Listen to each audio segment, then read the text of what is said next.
Hey, so I'm back. It's been like 3 to 4 weeks, but I finally completed it. I finally done my 50 days in here.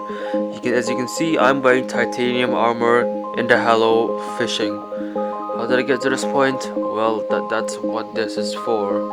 And I'm not gonna really dilly dally around the point. I'm just gonna ask you to do something first, and then I'm gonna get right into it. Okay, so first off, I'm just gonna ask you all to subscribe. This took 3 weeks to make, and school kind of really blitzed me in this instance. It kind of took me by surprise because the amount of homework got really increased. So, if you could just sub, that would be appreciated. Day 21. I was making a house in the clouds when I suddenly saw like 10 million harpies attacking me. I had increased the spawn rate to times 10, so that explains the sheer amount of mobs. I tried to get away, but eventually died, as there were like 20 harpies chasing me. Day 22. I was making an artificial glowing mushroom biome to prepare for hard mode. I'm going to make a jungle biome eventually, but the glowing mushroom biome takes higher priority. I then got enough hellstone to be able to duplicate it. This would make me set for some time in the game. I then took like 20 chests and moved them up to my house as I was planning on settling down here for the long run, especially in hard mode. I then went back to the jungle to set up a jungle grass farm, where I was attacked by a couple of hornets, or to be more specific, I attacked them. But one of them dropped a bazoor, which grants immunity to poison. This is immensely useful at this point in the game, and so I paused my farming. I then crafted the Blade of Grass, which does not do a lot of damage compared to my current weapons in this phase of the game, but it was the final ingredient to craft something that I really wanted to craft before hard mode. With 4 swords representing the most dangerous places in the world, I then set out to find a demon altar, where I would then craft the strongest pre-hard mode sword available to me at this stage in the game.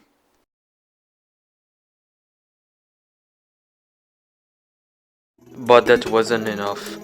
I was not going to settle for any modifier below legendary and godly, so I spent an unholy amount of money reforging my Knight's Edge until I got the best modifier ever. The godly modifier. I then proceeded to die in the underworld as I did not know that there was a lava floor over there. I'm exploring hell by building a hell bridge because this hell bridge is integral to fighting the wall of flesh, as it drastically improves your chances because you don't need to watch out for lava and anything else, anything that might be lethal to you, that the environment might throw at you. And plus, this provides easy access to like all of hell. Day 23 started off with setting my spawn point in my base. This is just a small quality of life change, but still, it's nice. I then went down to the ground jungle for a challenge. I wanted to set the spawn points to 10 times and see how chaotic it would be. Well, I think I got a bit too over my head here, as you see.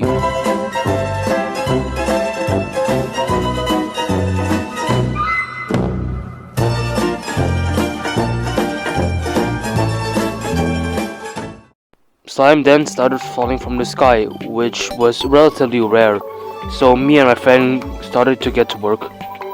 However, our noob asses could not defeat enough slimes in time, so we didn't make it.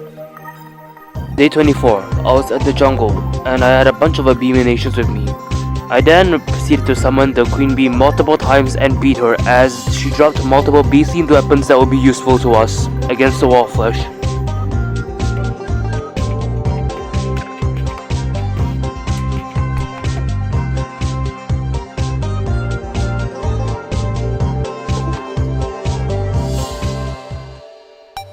Day 25. I rid even more of my life savings in order to optimize my gear for pre-hard mode, as I wanted to be as prepared for hard mode as possible. A party girl then moved in. I really don't know how this happened because I didn't get the stylist from the spider's nest, as I was not enough of a man. When I got home, a party was being thrown in my house, so the party girl was selling a lot of extra things that she wouldn't sell on a normal day. I then very quickly bought everything off her that I could.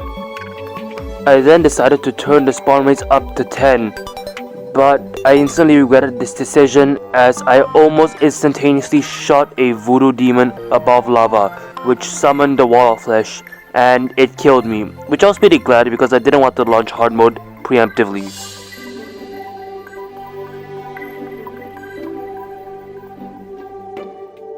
Day 26 then started off with spending some more unreasonable sums of money to then reforge my imp staffs in order to optimize my survivability. I then farmed the queen bee for some more B-nates because B-nates were, I just think they're really cool, alright? Don't judge me. Day 27 started off with me reforging my weapons again. This is starting to go into a daily routine. When I got home, apparently my NPCs were throwing a party. I then decided to buy a lot of goods over the party girl because the party girl sells some limited time items during this event. Then while I was in hell, I accidentally killed a voodoo demon above lava, which caused my guide to die, and the wall of flesh was summoned. But I wasn't watching when a hellbat was nearby, so I died. Day 28. I went down to my house because my friend told me to meet him there, and when I got there, I saw a god. Something that I would achieve at the end, inevitably, if I stayed here, on this path. I then got the god's attention, and it stared back at me. Oh shit. Oh no! Yup. I'm gonna be seeing this screen a lot. Okay, so let me explain.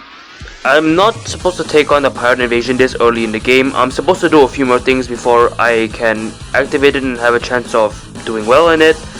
But I guess I have to do it now, and plus this is for the worth it, and that makes it like a million times harder because, you know, with the increase in difficulty and stuff like that.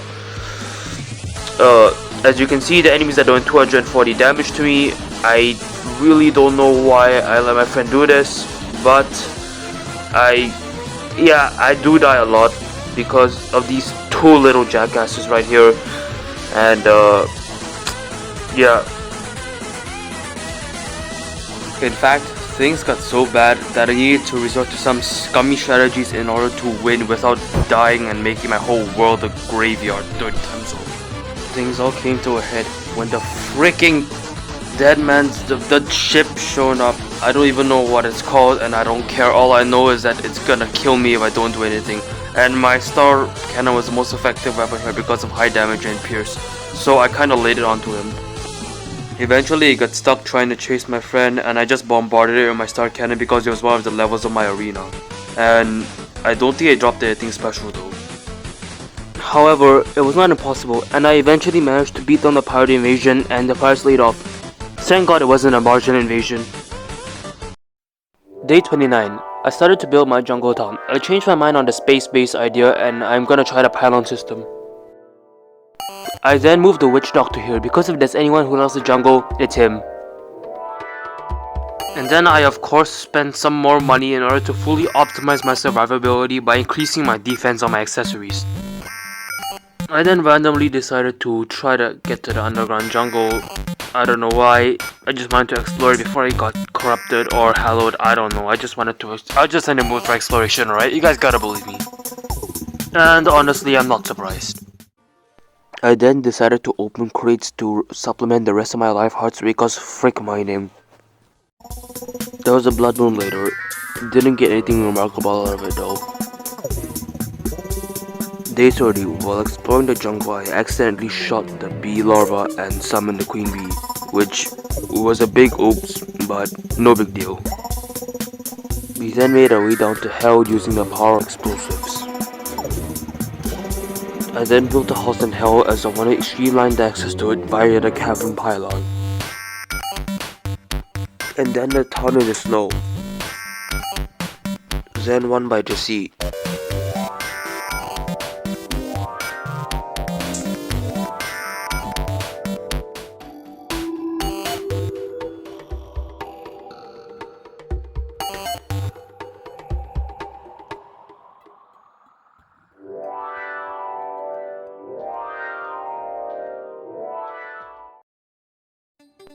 I then fought the Eater of Worlds again, this time on Expert mode, because the accessory that it drops when it dies in Expert mode is just way too good to pass up on this stage of the game. However, I was not acquainted with the difficulty spike which comes with expert mode. Therefore, I did not beat it in the first try as I was overcome with its sheer strength. I did not get it on my second attempt either, or my third. So I'm just going to cut to when I did because I feel that this video is already going to be way too long. Defeating the Eater of Worlds on Expert difficulty grants you with the Worm Scarf, which is objectively the best accessory in the game as it negates 17% of all damage dealt to you. I then proceed to use the Human ATM, which is my duplication, to reforge my Worm Scarf until I get plus 4 defense on it. There was a blood moon, so I decided to use this to farm for banners. I don't know why. Killing a bunch of monsters is just fun. Day 32. I decided to farm the queen bee for more bee nades. I then used the extractinator to get more ores, as it was fun watching them all come out. I then head to a demon altar to craft several slime crowns to summon the king slime. I then grinded for a demon scythe and proceeded to spend even more money reforging it so that it could get optimal stats. I then proceed to completely shit on King Slime. I mean, calling this guy a boss is an insult to every boss in Terraria. I then farm King Slime until I get the Slimy Saddle. The Slimy Saddle is something that will have some viability in hard mode, so it would be a good thing to have it beforehand. My friend then locates the Jungle Temple, which is a very useful late game location. I bomb my way through the jungle to the site where she allegedly saw it at, and I see it. This is the last thing I need before transitioning into hard mode. With that, there is nearly nothing stopping me from killing the wall of flesh for real this time. Day 33, we decided to go to the edge of our hell bridge in order to fight the wall of flesh. Only this time we would try to kill it for real. As I was standing over the ledge, I thought to myself, was I missing anything? Is there anything I still needed to do before hard mode? I then decided that there was nothing and I should get started with hard mode as soon as possible. So, I then decided to throw the guide voodoo doll in the lava. Alright, so my only tip for wall flesh is to use the star cannon because the star cannon does so much more damage than the mini shark. But then again, you use the stars since stars are kind of rare in all instances of the game, so this wouldn't be a very viable option in like non-journey mode playthroughs, I think. So if you're playing on journey mode on any mode, yeah, you should go for this. But I'm not sure you should use your stars defeating a wall of flesh because there's definitely other methods. I know, like spamming it with bee items like the beekeeper, the bee gun, and the bee bow. But I find the star cannon to be the most useful and the most powerful. And the wall of flesh fight was actually surprisingly simple and easy. I mean, as you can see, we're barely like 30 seconds into the fight, and it's already relatively low. It ended up taking me around a minute to beat the wall of flesh. Trust me, I overlooked the footage. Yeah, it's like a minute and 1 second. And as you can see, I killed it. And with the world's guardian defeated, the ancient spirits of light and darkness were released on my world, causing a shit ton of new items to be brought down into my domain. I then decided to kill the wall of flesh to try to get a better starter weapon for hard mode. I mean, sure. Day 34 started and ended with me getting the leaf wings. Apparently it needs to be nighttime for the witch doctor to be able to sell them, so that's all I really did. Day 35 started with a suicide rush of me going down into the corruption with a pwn hammer and smashing several demon altars, blessing my world with palladium, orichalcum, and titanium respectively. Day 35 to 41, I spent fishing because I needed titanium crates. I was not going to go mining and dying so much, and besides, titanium crates grant access to both types of ores, so double the deal. I had to get 10 of them in order to be able to duplicate them, so I think you know why this took so long. Halfway through fishing, the truffle NPC moved into my base. This NPC is supposedly very useful, but then I proceed to completely forget about his existence even after I killed the big flower in the dungeon. I even tried fishing in the Hallow because I was so bored with just the sea, but as you can see, it did not really end up too well. I even tried to fish in the Sky Islands because of the ambience they offered. As you can see, this took ridiculously long, and I don't want to show you all the places I fished at, so I'm just going to cut to when I did get enough titanium crates to be able to duplicate them. I then was able to duplicate my crates with the amount that my friend gave me. And then I proceeded to make a few stacks of titanium crates and started to spam them out. This is a shortcut to hard mode, I would say. This also makes the fishing strategy viable while not making it too overpowered, as you won't be able to obtain it early game and pre-hard mode. And as you can see, there were ores coming out of the crates, which I greatly shuffled. I was then able to get enough orichalcum and titanium bars to be able to make an orichalcum anvil and a titanium forge. I then crafted the titanium armor complete with the mask. Turns out they changed the set bonus. It's even borderline overpowered now, I would say. Day 42 started off with me reforging my titanium sword and titanium drill in order to optimize my survivability, as they were the strongest weapons I had in the moment.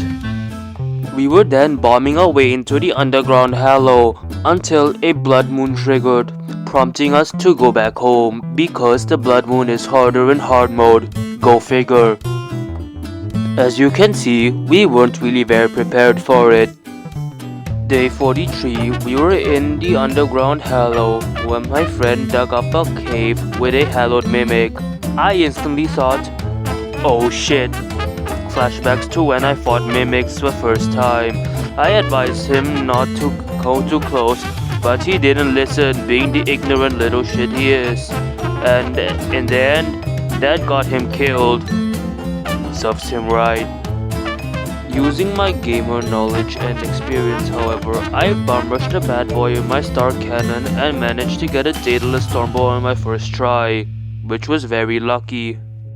One quick check on my map that told me that the desert was corrupted. This officially turned into a race for me to get the Contaminator, because I do not want this corruption going and spreading my holy lands. We then needed some Souls of Night to craft some boss summoning items, and I had a big idea. They only summon in the underground corruption, so what if I used my elevator to go down to the cavern layer and made an artificial corruption biome there?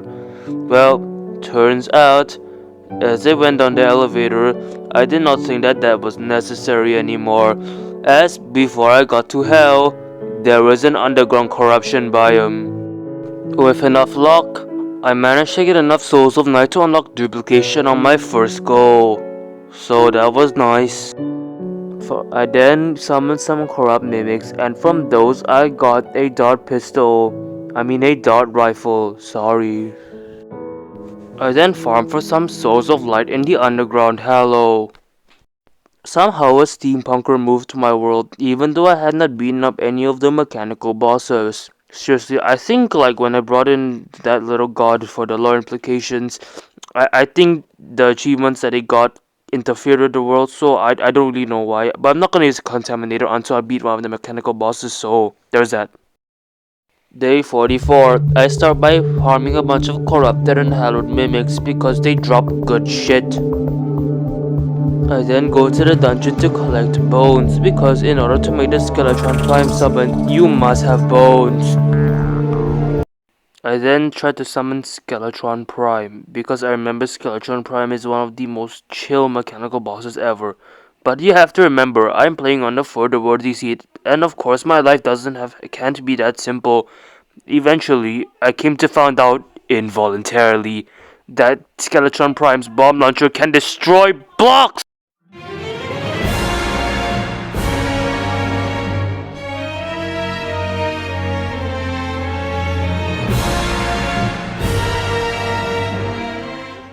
I then crafted a meteor staff because it was clear my equipment needed an upgrade. I then crafted the item to summon the most cheesable boss in the game, the Destroyer, and I'll fight him tomorrow. I also crafted a Sky Fracture because it looked cool. Day 45, with the new Nimbus rod I got from the enemies in the rain, I summoned the Destroyer, confident that I will be able to destroy it with my Daedalus Stormbow. Little did I know, they nerfed the Daedalus Stormbow strat because my blind ass does not read update notes.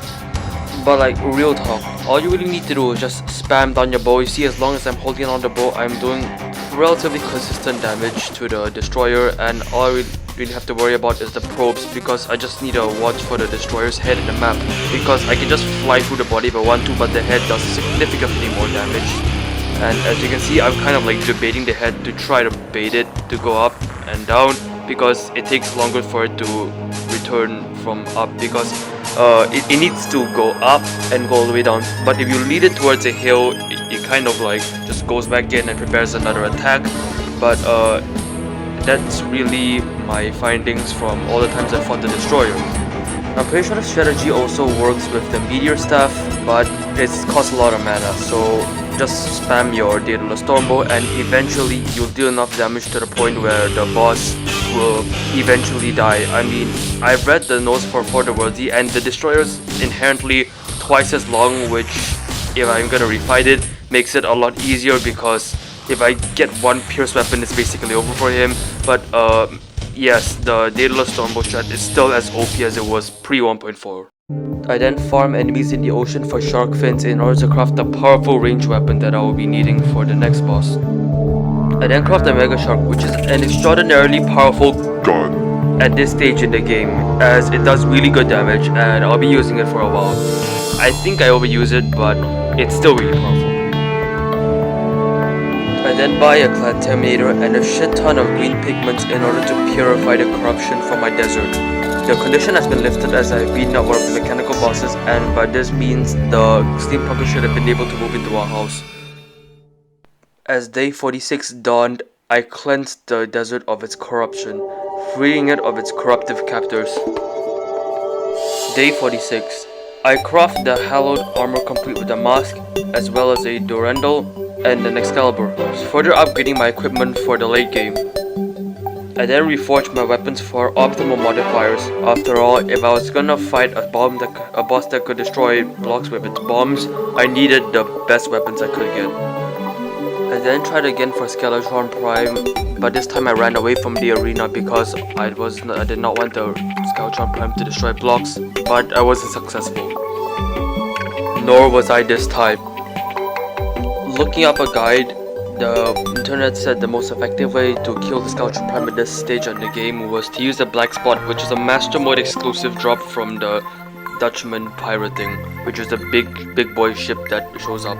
And Master Mode, I've been playing on Journey Mode, which has been a 0.5 difficulty modifier, but this time I'm going Big Boy Mode because I need something from Master Mode, and you'll see. This was a bad experience, as I was forced to experience the enemies at their fullest power and die to utter bullshit. After a moderate amount of deaths, I finally managed to get a Dutchman to spawn, and I start bombarding him on my Daedalus Stormbow because this boss is also really cheesable, like the Destroyer. I then get the Black Spot. I am finally ready. Day 48 was the day I actually defeated Skeletron Prime. Spoilers, yeah, I know, but the Dutchman round is really kind of like what I'd say is the definitive factor in this thing, because you want to dodge everything he's hurling at you, but at the same time you don't want him to destroy the shit out of your base. So yeah, I was basically flying over like the corruption and the jungle and everything else that is not my base. I think I accidentally hit my desert base, but that's only like one sub base. As you can see, I was mainly concentrating damage on the head because none of the heads could really reach me here. The only concern I had was the laser hand, and the laser hand dealt like 3 damage at once.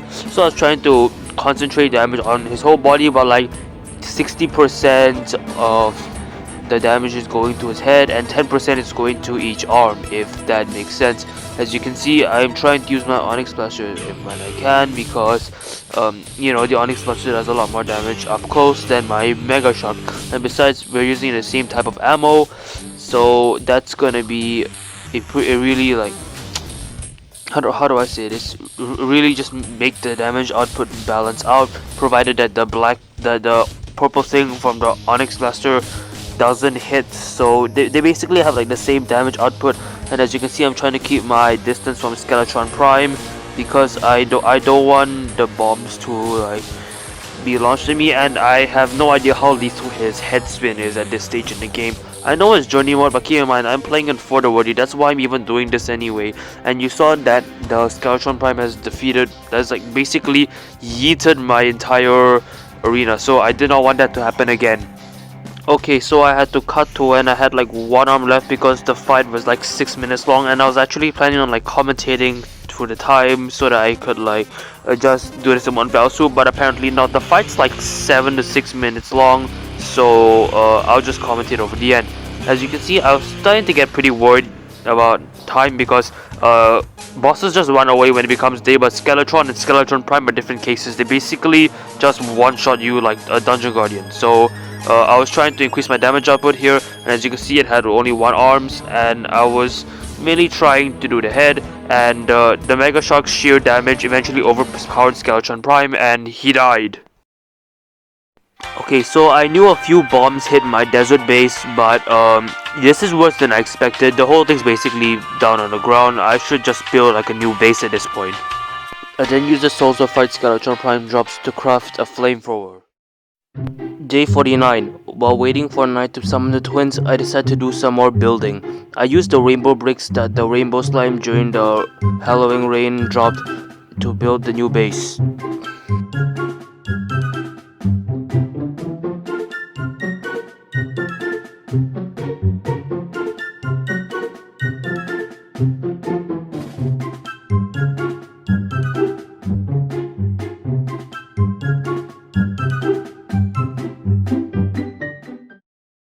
I also built a shelter for my jungle pylon in case I decided to try to fight Skeletron Prime again. And I actually got pretty carried away, because as I was purifying the desert, yeah. So I actually stayed and fought the whole fight, because I thought more fronts would spawn. I was such a noob at the game that I didn't know that they wouldn't spawn before like Plantera was defeated. So I kind of stayed around and died a few times, because I tried to get a more front to spawn. But yes, as you can see, that was basically a representation of my whole day. I did get a Neptune Shell, which was an item that would eventually lead me to craft a late game item that would boost my survivability altogether, by a lot. After quite a few deaths, the night eventually fell, so I then got the mechanical eye and summoned the twins. Now, the twins were actually not that hard. I mean, I think just because I had an infinite fly mount this time, but they didn't really seem as foreboding as last time, because last time I was just trying to fly everywhere while they were just shooting me with everything. And over here you can see like Spasmatism just flies in a straight line in one direction of you, and I noticed that and eventually just started spamming through my mini shark. And yeah, I'm aware of what they do in their second phases, and I'm preparing for that, but as you can see, I'm trying to keep a distance now, and things are actually going relatively well, because red lasers damage aren't doing that much. Red lasers aren't doing that much damage to me, and Spasmatism flames only do like what, 20-30 HP at a certain time, so I didn't really have too much to worry about. That was until I accidentally activated Spasmatism's trap card, and in which he basically becomes the Eye of Cthulhu Mark II and does 50 damage to me. Well, no problem, I start running back, and I eventually run to a mountain in the blizzard because I'm too dumb to be able to see where I'm going, so I can't fly across the whole world. I then go back to start returning fire to them, and they despawn because I was too far away from them. And I was like, nah man, and I go ahead and summon the twins right back. They aren't escaping this time. They even ran away again. I managed to defeat Spasmatism, and that's left with Red Nazer. And without Spasmatism, Red Nazer is really just not that big of a threat because ranged weapons body him. Because as you can see, I'm just spamming him with my mini shark, and like there's not much he can do about it. All you can need to do is just stand there and take my shots, and his health is progressively lowering as the light goes on. So yeah, and when he charges at you, you use a flamethrower or use the Excalibur. I remember whipping on my Onyx Blaster on several occasions, but I'm not gonna really switch to them. And with a lot of patience and with them running away several times, I eventually defeat the twins, aggravating the jungle and making it grow restless.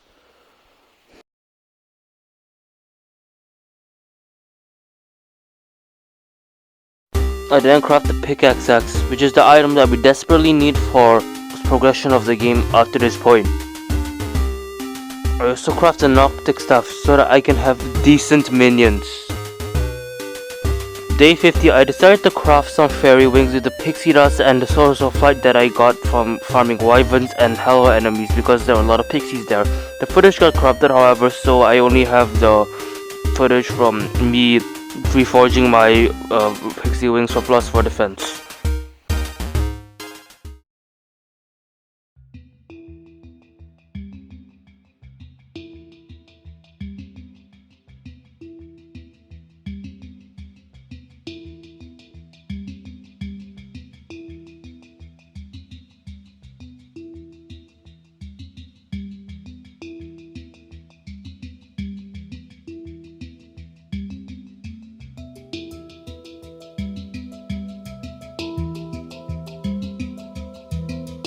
Keeping it short, this was extremely productive compared to my other two parts, but could have been better. My other two parts were 10 days only respectively, and this was a collection of 30 days, but yeah, I was the most efficient in these 30 days because I went from late pre-hard mode to like mid-hard mode essentially. But I don't really know when post-mechanical boss in the progression skill is. I'm just gonna assume it's like mid-hard mode because we'll be able to survive anything that the Terraria might throw at us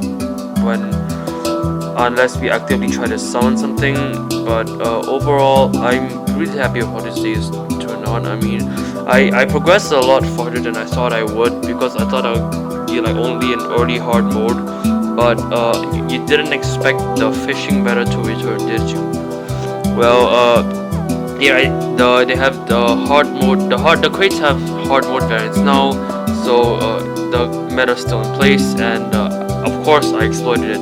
I don't really have too much to say other than yeah, this is the part. I'm just gonna say the next installment is when things start getting good. Goodbye.